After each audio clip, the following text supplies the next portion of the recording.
everybody. Welcome to Cake Burger. I'm Steve. And I'm Mike, and I switched my shirt. I don't know why I was doing a little, like, that, I was going to say Cabbage Patch. That wasn't a Cabbage Patch. I don't know what that is. I guess, Wheels on the Bus? Wheels on... No, I don't know what that is. You're just, like, come on. Anyway, guys, this week in the news, the Wheels on the Bus are rolling at Warner Brothers in D.C. For the most part. We have one story we're going to cover that doesn't involve D.C., but it does involve some geeky, nerdy stuff, which is basically all our channel covers, really, pretty much. The first one we're going to talk about before we go on a Thanksgiving hiatus is these two properties being kind of taken over by filmmakers. The first one we're going to talk about, because we'll get this out of the way, though we're going to do mainly DC, is Jon Favreau, since he releases his hit The Mandalorian on Disney Plus. It's been kind of it's been rumored he's going to be taking over the Star Wars franchise after Kathleen Kennedy's contract runs out. Let's hope so. Which, I mean... he's done a good job in Mandalorian. I'll give you that. It's only been 3 episodes so far, so maybe I should hold my... That's the thing. So. It seems like it's kind of jumping the gun a little bit. Favreau, The Mandalorian is great. Iron Man's great. Swingers is great. Elf, I don't really get Elf, but I mean, people love it. But he also made Cowboys and Aliens, too. And some other stuff. So I mean, as much as Jon Favreau, like, you know, he's a great filmmaker. I love like 90% of the stuff he does. Chef is probably one of my favorite movies of all time. That I think was like me and my son really bonded over. Also, I mean, like, Jon Favreau is also a very creative. He's like a director, a writer, an actor.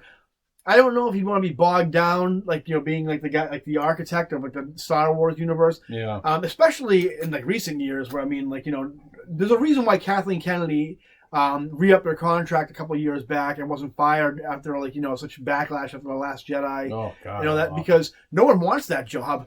Would you want to deal with like all the, I mean, Star Wars fans? Holy crap! If it doesn't evolve around the original trilogy, it's like they can't be happy. And nothing against Kathleen Kennedy. Kathleen Kennedy, like, you know, she's very well respected. Her and her husband are very influential. It's like no one really wants to piss her off or fire her. Yeah. But I mean, I don't think she gets what Star Wars is about. Yeah.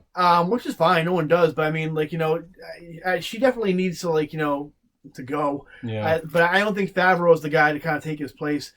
Because I mean, Favreau, as much as a thick skin as he has, being from New York and all that stuff. I mean, like the Star Wars fans right now, they've shown their teeth. In the past couple of years. Again, we've done episodes on this about the, you know, death threats and all that these fucking people do. And like, Star Wars fans are the worst. By far the worst. I mean, as far as Favreau, I mean, pumping out movies and shows and content, I'm all for that. He actually said he has a pitch for a new Star Wars Christmas special, which I think he kind of said half joking around, but honestly, I wouldn't mind watching it. Hopefully it should be better than the original one.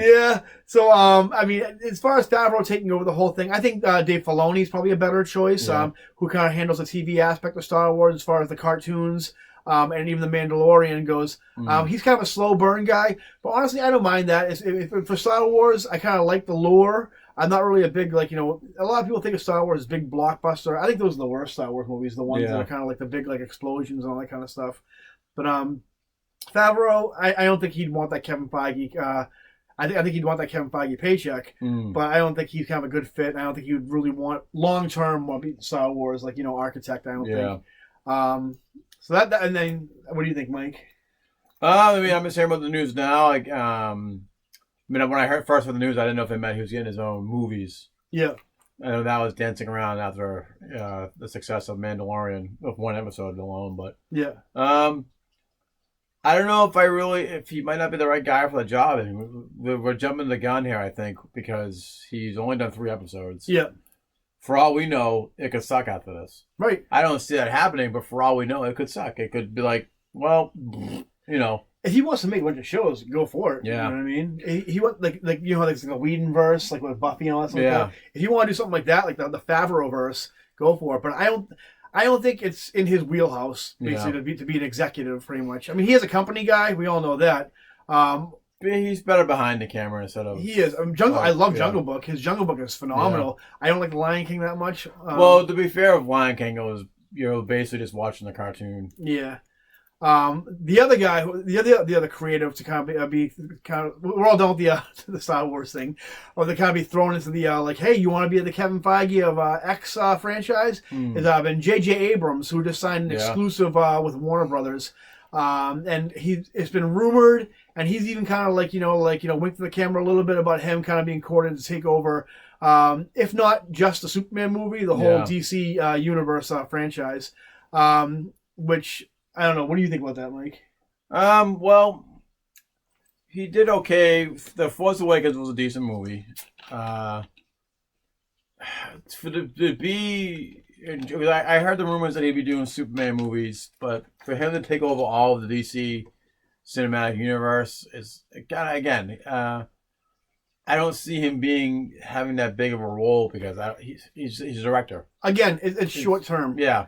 And if anybody who's familiar with J.J. Abrams' career, especially with Star Wars, Star Trek, and anything else you name, he starts something and then walks away. And, so I don't think that's the kind of guy you want for a long-term plan as far as like one of your biggest franchises. Especially when DC Cinematic Universe is already a mess to begin with. Yeah, and I think he'd be a good pick to kind of like, if you wanted to map out the DCU franchise going forward and then walk away, that's cool if you want to pay him to do that, and then kind of have other people kind of do that.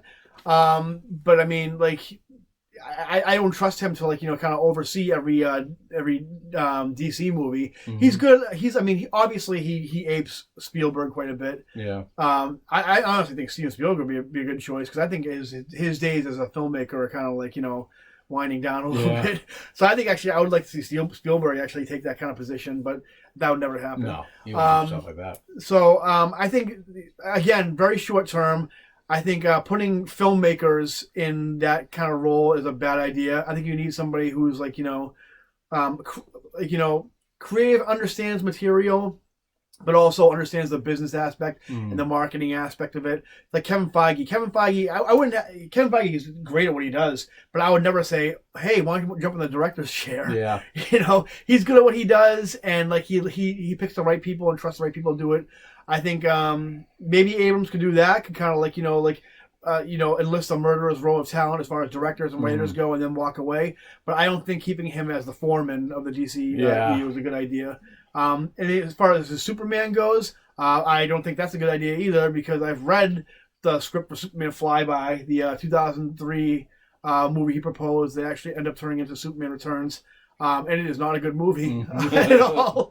J.J. Abrams is really good at anything from Lost, Fringe, anything saying, here's an idea. Now, somebody who is actually competent and can commit, you go for it. Yeah. I would personally prefer, what's his name? Who's the guy who did Kick-Ass and the Kingsman? He's something Vaughn, right, I think? No, he was a director. No, that's who it is. Aaron Vaughn or something like that? I think so, yeah. Anyway, he expects much interest in making a Superman movie. I would love to see him do a Superman movie.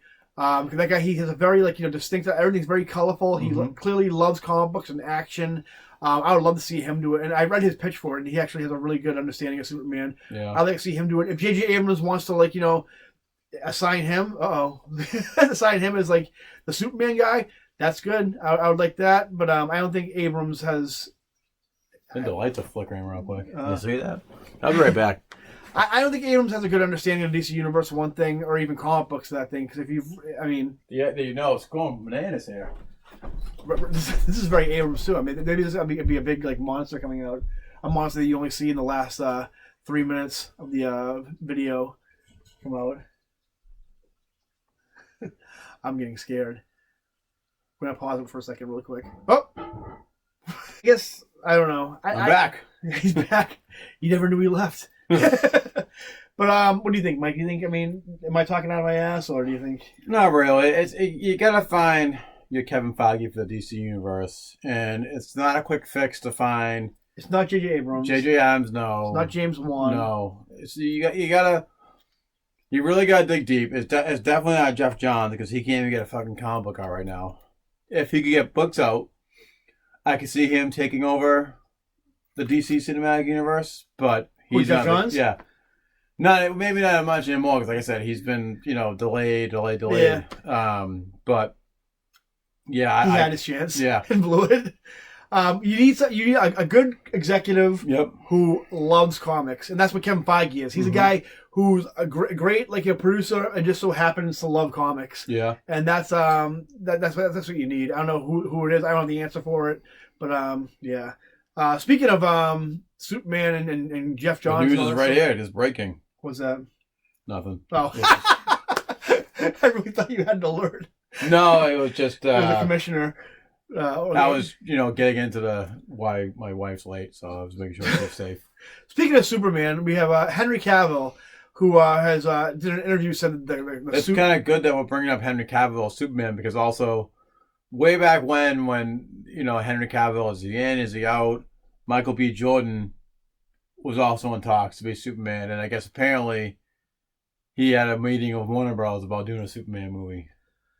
What Superman he'll play? Will he play that Earth 2 Superman? I would assume it'll be like an Elseworlds thing, which I think DC is kind of like, dipping its toes in a little bit as far as their cinematic universe goes, which is another thing we'll talk about in a second. As far as Cavill returning, he said that he has the cape, and he's still not done with Superman. Good, because I think he did fine Superman. But I think Warner Brothers is probably saying is like, well, we are. Yeah. Because Henry Cavill... First of all, the one thing we'll talk about, in the previous video we talked about release the Snyder Cut. There was a couple weeks ago, I think last week, where there was a big injection of attention put into the release the Snyder Cut hashtag, which a lot of people were hashtagging Ben Affleck, Gal Gadot, who else is in there? Jason Momoa. Jason Momoa, obviously, yeah. But the only person, Ezra Miller didn't retweet it because I think he's kind of like done with the whole thing. It's really just not going to happen for him. But Henry Cavill, he's pushing for it. But Henry Cavill, who does have a huge social media presence, did not retweet it. From what I hear, he didn't really get along with that many people on set, and also he played unneeded hardball with his contract after Justice League, because Fallout, Mission Impossible Fallout had moderate success. All of a sudden, he thought he was an A-list celebrity, and also he would have been if he kept playing Superman with the mustache. The thing was too, they wanted him to do a cameo in Shazam, which he refused to do. So I think Warner Bros. At this point is kind of like, peace out, Henry. We're all set. Thank you for trying, but no, thank you. Which just kind of sucks. I mean, I think if you see the last part of Justice League, he plays a good Superman. Yeah. And he clearly looks the part. I even like Man of Steel, too. Yeah. But, I mean, I think as far as Henry Cavill coming back as Superman, you're not going to see that. From what I understand, Wonder Woman may be a reboot of sorts as far as continuity goes. If that ever comes out, that's been like... I can't wait for Wonder Woman. Me too. I can't wait either, but... I think a couple weeks we'll see a trailer, I think. I swear it was supposed to be out this year or next year. They pushed it back, which I guess Patty Jenkins was not happy about. But, whatever. Yeah. So as far as Henry Cavill coming back, I'm like, but you need to return that suit because they're going to charge you for it. It sucks. I mean, Henry Cavill's not coming back as Superman. You heard it here first. Yeah. As much as a shame. Then again, the whole DC universe is kind of a shame as far as like missed opportunities go. So I mean, I just feel like it was one big missed opportunity from the beginning, and it had everything to do with the producers wanting to make that Marvel money. And ignoring what made the Marvel movies great. And that's the thing. If we can go on a quick side tangent, the thing with why I think the DC movies were received the way they were. I mean, they were tonally dark. I think if they came out now, they'd be received a little bit differently. Because during the time they came out, we were very much in the honeymoon phase of the Marvel Cinematic Universe. This is their time to shine, honestly. Yeah, honestly, I think Marvel. Everybody wanted what Marvel was doing because no one had seen what they've been doing before. They were full throttle into the connected universe. I think people wanted nothing but Marvel movies, so anything that wasn't Marvel movies, which is the same reason why, Power Rangers shit the bed, and other franchises like Ninja Turtles failed with that because it was oversaturated with the people who wanted just Marvel movies, and they had a ton of them coming out every year too. So I think if you made these movies, maybe I'm not defending Batman vs Superman, saying it was a work of art or anything like that, but I mean I think they'd be able to receive a little bit different nowadays. Again, I've said before on the podcast, and I'll continue to say it. I like that movie. Up until we found out, it might be petty of me, that Metropolis and Gotham are right next to each other. I've kind of rewrote that movie in my head, but maybe one day I'll kind of tell you how it goes. But again, Batman becomes obsolete if Superman's literally the next town over. Speaking of dropping the ball, it was also reported that Warner Brothers made a statement that Jeff Johns' Green Lantern Corps movie is still a priority. Yeah, apparently. No, it's not. It's been pushed back 4 more weeks. First of all, there's a Green Lantern Corps show coming on HBO Max. Mm-hmm. Jeff Johns has been he's been a failure in the DC Cinematic Universe. He's been a failure of his own books. I don't know what's going on with him right now. Yeah. Hopefully it's nothing bad, like terrible. I don't think it is. I think maybe he may be burnt out. I think maybe with his maybe after being let go from being a DC Universe Warner Bros. Executive, maybe he's depressed. Yeah. I don't know. I mean, it happens to the best of us. Trust me. But as far as the Green Lantern movie goes, that movie's not coming out anytime soon. The Green Lantern show is a priority for HBO. Yeah. I think that one's supposed to star. I think. They haven't even said who the main lead's going to be. I think I've heard Kyle Rayner. Yeah. The movie I heard was supposed to be Hal Jordan and Jon Stewart. I think Kyle Rayner might be I think if you play Kyle Rayner as an Asian actor, because it's not really specified what ethnicity. Yeah, even with Dick Grayson, you can get away with. I would still love to see Glenn from Walking Dead as Dick Grayson. I would see Glenn. That would give me an erection. Stephen Young, is that his name? Yeah. I could see him as Kyle Rayner. That would give me an erection too. There, I said it on here. So I like to see. I mean, as far as the Green Lantern show comes out, that's going to happen. The movie's not going to happen anytime soon. Yeah. And until DC, the movies get their ducks in a row, we're going to see how the Batman does and Birds of Prey and all that stuff. They're riding high off a Joker, but obviously that's not something they can kind of continue for every single franchise. So I mean, as far as the Green Lantern movie goes, Jeff. Get Doomsday Clock out, all right, and then write your 3 Joker storyline, and then we'll worry about your movies. But we'll see if you can handle those first. Then we'll see if you can handle anything else. For me, though, I still feel like the DC Cinematic Universe, for me, is going down the wrong route by focusing on Birds of Prey and Suicide Squad. Granted, those movies are good to see, but. For me, again, I've been spoiled. I mentioned that on previous podcasts about the Marvel movies and Spider-Man, being in the MCU. These movies are great, but I would really like them to see them get their star characters. Get those right first. Yeah. Get them right first, and then let's have. Well, DC. I'm sorry. I said this from the beginning. DC should copy Marvel's storyline. Not storyline. Engine, I don't know, whatever. Yeah. Copy their not exactly copy, I should say. Tweak it. Build your universe for the individual characters. Have the cameos at the end, or something. I don't know. During that time when we talked about the honeymoon phase of Marvel, I would have agreed with you. Yeah. Now I can kind of say maybe I see something a little. I think honestly, you see the way a lot of directors are coming out against Marvel movies, not against Marvel movies, but kind of branding them as something they think it is. I think you're seeing a lot of disruption of the establishment world. When a lot of times when something it reaches a zenith point, you have people want to kick the legs out of it, resenting it. I think that's what's happening with Marvel right now, and Disney in general. So I guess we can kind of unpack it as far as what Mike was saying in the DC Universe. DC Universe, Warner Brothers announced today, actually, that both Birds of Prey and, what's the other one? The Suicide Squad would be rated R. Which, I mean, a lot of people are saying, why are you doing that? You're cutting, half your audience. First of all, no, you're not. That's what they said about Wolverine and why his movies were never rated R. Or in Deadpool. Yeah. And honestly, I mean, because I saw plenty of people bringing their kids to Deadpool. I mean, whether they're bad parents or what. Or I mean, honestly, I think you see worse things on the internet than you saw in Deadpool.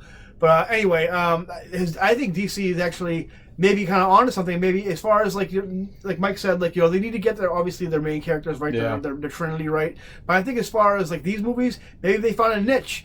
In the because Marvel has the whole blockbuster, all the movies you see as a family, all they have that covered. But as far as the rated R movies goes, Disney, I don't care what Bob Iger says, you are not going to see a rated R Deadpool movie coming out of Disney. Yeah. No way are you seeing a rated R Deadpool movie coming out. So I think as far as Joker hit $1 billion. You have James Gunn doing The Suicide Squad, which honestly, I think me and Mike, I mean, I know me, I think we both have kind of our own opinions on James Gunn. Yeah. But the guy's he can make a good movie, a good-looking movie. He knows how to make a movie, and honestly, with his background, he can make a good rated R movie too. Not a good rated R movie, but he definitely that's in his wheelhouse to do. And I think that with characters like King Shark and other characters. I think that's kind of a good choice. Like to make it rated R. We're kind of like into like the WWE attitude era of these movies now, where fans want to see these rated R movies. We want to see a rated R Wolverine movie. Yep. We want to see rated R Deadpool. Joker needed to be rated R for it to be a success. I don't think it would, even though I haven't seen it. And again, I just don't care for the character to have his own movie. But that needed to be rated R. These, maybe not Birds of Prey rated R, but definitely Suicide Squad. I'd say Birds of Prey rated R. I mean, honestly, that's not a franchise movie, I don't think. I mean, Harley Quinn, obviously, in recent years, become more of like, a Trinity-type character. She's just like, she's a character that I hate now. She's just so oversaturated. But honestly, I mean, with characters like Black Mask and Huntress and stuff like that, it's not so much that I want to see gratuitous nudity or like F-bombs all over the place or like, like Mortal Kombat types of like copious blood. But I'd like to see the shackles off when it comes to these type of things, because when you're trying to sell a Birds of Prey movie, no one knows what Birds of Prey is, or even Suicide Squad for that matter. Besides that horrible movie that came out a couple of years ago, so you want to see. I actually thought that was better than Batman and Superman, though. So if you're gonna put if you're gonna like invest into these movies and actually make them, go balls out, and just go for broke. Because I mean that's the only way you're gonna make a good movie. If you're making an unproven property that's a dice roll to begin with, but kind of also like let's play it safe too. You're not gonna get anywhere, and you're not gonna make a great movie. I don't think. Yeah. So I think that's. I mean, I don't want to see a rated R Batman movie or a rated R like Cyborg movie. Because with Batman, we don't need a Cyborg movie, but Batman, which I cannot wait for. Yeah. So many people are gonna be eating their words when Patterson fucking hits it out of the park. Oh yeah, that movie's gonna be great. Oh my god. And honestly, go ahead. But I go back to what I said probably in a previous podcast or a conversation we had, whereas Wolverine should have been rated R from Wolverine. From the get-go, yeah. Because I'm gonna go back to the comic books. Wolverine and X-Men was more kid-friendly. You still saw him using his claws. You still, whatever, stab people, but it was kind of like that, and then they go, ugh. Yeah. But the Wolverine comic book from the original Mark Wolfman one or whatever the original one was violent. And every single Wolverine solo book, the different volumes, was always more violent than the comic book. So you could have got away with Wolverine being violent while still getting the family-friendly. This has nothing to do. Well, it has to do with what Mike's talking about, not what we're talking about right now. My favorite Wolverine moment. Well, not my favorite Wolverine moment, but probably a really cool scene is in Ultimate X-Men. Wolverine's telling a story about when he fell down a cavern, and like this is before he had like his adamantium. So he broke his back or something like that. And while he was waiting for his healing factor to kick in, he needed nourishment because he was down there for so long. So he actually take bites out of himself and eat himself, and then regenerate and stuff like that. And that's how he survived. I love Wolverine so much. But anyway, we're talking about the DC universe. Like I said, I mean, and I think like as far as these franchises, these movies go anyway, I think we've reached a point right now with Warner Brothers anyway. And this happened back in the late '90s where studios just didn't know what to do anymore as far as like selling tickets. I mean, how do you compete with Disney and Marvel and stuff like that? You can't compete with them. You can't. And I think Warner Brothers in general is like, all right, kids, like you just do what you want. And they did the same thing in the late '90s. And also you had movies like like The Matrix come out with the Wachowski brothers, or not now sisters, I guess. Sisters, yeah. And you've had like like American Beauty and all these other like really and Wes Anderson movies come out, and so you had like this resurgence and like these like creative and like and very memorable films, which I think is going to happen now with Warner Brothers. I think they kind of realize they can't compete with like with the mouse, and so they're going to kind of be like, let's just throw it at the wall, see if it sticks, and like let's create a whole new like genre of movies. Not genre, but you know what I mean. I'm wording it wrong. So I think as far as like rated R, like lesser known characters in DC, go for it, definitely. As far as like Superman, Batman goes, I don't even care if I see those movies anymore. I'd rather, as much as I want to see the movies, I would much rather, like I told Mike and I told you guys before, I'd rather see an HBO like series that was like Justice League Unlimited with those characters, where you just have like like spotlight characters throughout a season. I mean, I guess Superman and Batman, Wonder Woman, I want to see movies, but I mean, as far as the other characters like Green Lantern, Flash, keep them for keep them for a show. Keep them for Justice League. Yeah. If you have a movie, they can make a sequel or another Justice League movie in general. So I think great things are going to come from WB. WB. Well, I'm living in like the early 2000s. Well, I provided they can get their ducks in a row. Yeah. Because we saw in the Favreau-verse, which I can't wait for that whole crossover they're doing soon. that they know what they do. They can respect the book. Yeah. They're the books, and they can do a great job. But you have like all these separate divisions within WB. It seems like you got the animated division, you got the Arrowverse division, the TV division, and then you got the really awful. Don't know what they're fucking doing. They want that Marvel money. I would also say Greg Berlanti would be a good idea for like the Kevin Feige role in DCU, but he's a little too woke for me sometimes. But I mean, as far as the DC news, as far as the movies and entertainment go, that's all we got. Yeah. I was going to talk about the new Batman writer. He's kind of starting to win me over a little bit, but I'm not going to talk about that. That's kind of unrelated to what we're talking about right now. Nobody's Tom King. One other thing I posted on the Instagram page, we had a picture of Brandon Roth's Kingdom Come. Oh my God! It looks great. Although one person commented on it, though, it looks like he killed a horse and stole his cock, which I thought pretty funny. I will say this, that I know we bashed on the making sure Superman Returns never existed. Yeah, Brandon Roth played a phenomenal Superman. Oh, if I go back in time and start the DC frame, I would start with Superman Returns. Mm-hmm. But I would make it I would kind of make it an origin rather than a continuation of the Donner thing. I wouldn't hire. I'd also make him throw a punch. I would have kept Brandon Roth and continued with that universe with him. I don't know if I would have cast Affleck as Batman, but that's another thing. I can. That's the video I think I should do is do my how I would have. Yeah, because I liked. Well, that's what maybe we can do that. Yeah. Though I do like Ben Affleck as Batman. Ben Affleck, I'm telling you right now, is my favorite Batman. Yeah. Even more than he just barely beats out Keaton. But I don't think if you kind of cast Brandon Roth, I don't think they're in the same age. Yeah. Like I think I kind of like Superman and Batman to be around the same age. Yeah. So that's all I got right now. That's gonna do it for this episode. Yeah. Mike, Thanksgiving's tomorrow, so by the time this airs, it's gonna be tomorrow. Yeah. So what are you thankful for this year? Anything in particular? Anything big coming up the string for the next month? What do you think you're thankful for as far as? Thankful. This isn't New Year's. Well, I guess I'm thankful for all of you guys for continuing to, like and support us. We're something that we really love to do, and the more you like and subscribe, the more great quality we get to give you guys. We're getting there. We got a lot of great stuff coming. I'm grateful for everything that's been given to me so far. So, are you thankful for your wife for taking that plunge at you? No, I mean, no. I am. We have a joke, like we joke around like we're always annoyed with each other, but we're not. I love her very much, and without her, I wouldn't have this awesome game room. She allowed me to have it. I'm also thinking, I mean, honestly, I mean, like, me and Mike, for I want to say, it's probably been more, but I want to say for at least a year, we talked about doing a podcast. Yeah. And it was kind of like, oh, yeah, we'll definitely get started on it. We never did. Mm. And it was we reached a point finally, I think, last spring where we kind of like, let's just fucking do it. Yeah. And like, whatever happens, happens. And I'm really thankful for Mike for kind of pushing me to do this. Mm. And honestly, I'm thankful that you do all the editing. I feel bad about it, but it's been a really great experience for me. It's something I never would have done without Mike. Yeah. And like and Mike invited me. I went to his wedding and stuff like that. And and really it's been great this past year and stuff like that. Really getting out there and do this and kind of pushing my threshold a little bit. It's $5 over. Also, I mean, if I can be thankful for anything in general, not just this year, I want to say I'm thankful for. Obviously my wife and kids, but most importantly, the band Crazy Town, who did the song Butterfly, who I heard on the radio the other day.